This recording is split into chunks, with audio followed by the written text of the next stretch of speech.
Sudarlun Pemkab Aceh Besar bersama Kodam Iskandar Muda melakukan penanaman perdana musim tanam gadu 2020 Rabu 10 Juni 2020 di lahan shelter Galaksi Kompleks Lanut Sultan Iskandar Muda.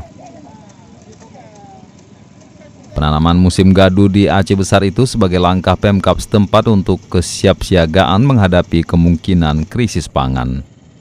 Terdapat 5.500 hektar lahan sawah yang akan digarap di sejumlah kecamatan. Bekerja sama dengan TNI, Pemkab memberikan benih dan bajak sawah gratis kepada para petani. Ditargetkan dalam 3 bulan ke depan Aceh Besar akan panen raya dan surplus gabah, sehingga bisa menjadi penopang bagi daerah lainnya jika terjadi krisis pangan.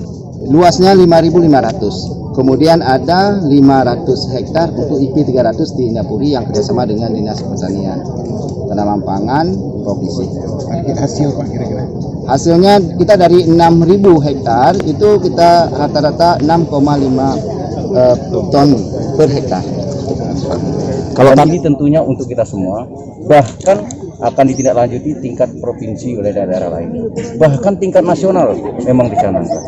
Namun demikian, khusus di daerah kita Provinsi Aceh, kita sebenarnya bukan menuju ketahanan pangan lagi. Yang kita ingin gapai adalah kedaulatan pangan. Dari Aceh Besar, Muhammad Nasir, Serambion TV.